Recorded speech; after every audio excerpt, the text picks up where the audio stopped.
ওঠার সময় যে ঝামেলাটা হতো সেটা হচ্ছে না এখন। রাজধানীর সড়কে মহিলা বাস সার্ভিস চালু হয়, স্বস্তিতে যাতায়াত করতে পারছেন নারীরা। নিরাপদ ও স্বাচ্ছন্দ্যে গন্তব্যে পৌঁছাতে পেরে খুশি তারা। শুধু কয়েকটি রুটে নয়, শহরের গুরুত্বপূর্ণ সব সড়কে এ ধরনের বিশেষ বাসের সংখ্যা বাড়ানোর দাবি তাদের। ব্যস্ত সড়কে ছুটে চলছে নারী যাত্রীদের বিশেষ বাস।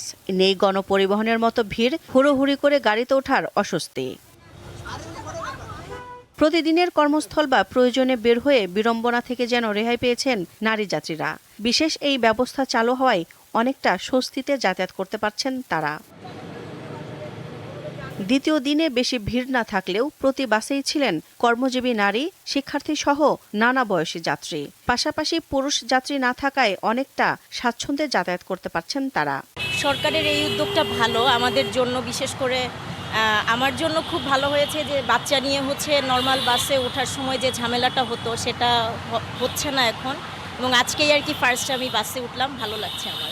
এটা তো খুবই ফ্লেক্সিবল একটা ট্রান্সপোর্ট হচ্ছে যে আমরা মেয়েরা সব একসাথে যাব, আবার ড্রাইভ করবে মেয়েরা, আমাদের হেল্প করবে মেয়েরা, খুবই ভালো। মহিলাদের অনেক ভোগান্তি, রাস্তায় দেখা যায় যে যেভাবে মাঝে মাঝে পরিস্থিতি হয় আমাদের জন্য অনেক টাফ হয়ে যায় চলাফেরা। সেই ক্ষেত্রে মহিলাদের জন্য অনেক একটা সিকিউর একটা এটা খুবই দরকার।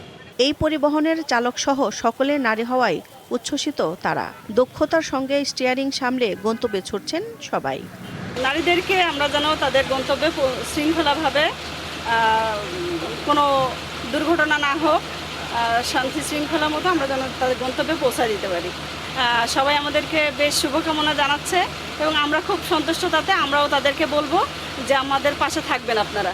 সড়কে বিশেষ এই বাসের সংখ্যা বাড়লে যাতায়াত সুবিধার পাশাপাশি বাড়বে গণপরিবহনে নারীর অংশগ্রহণ, এমনটি মনে করছেন সংশ্লিষ্টরা। দিলশা দানি, দীপ্ত সংবাদ, ঢাকা।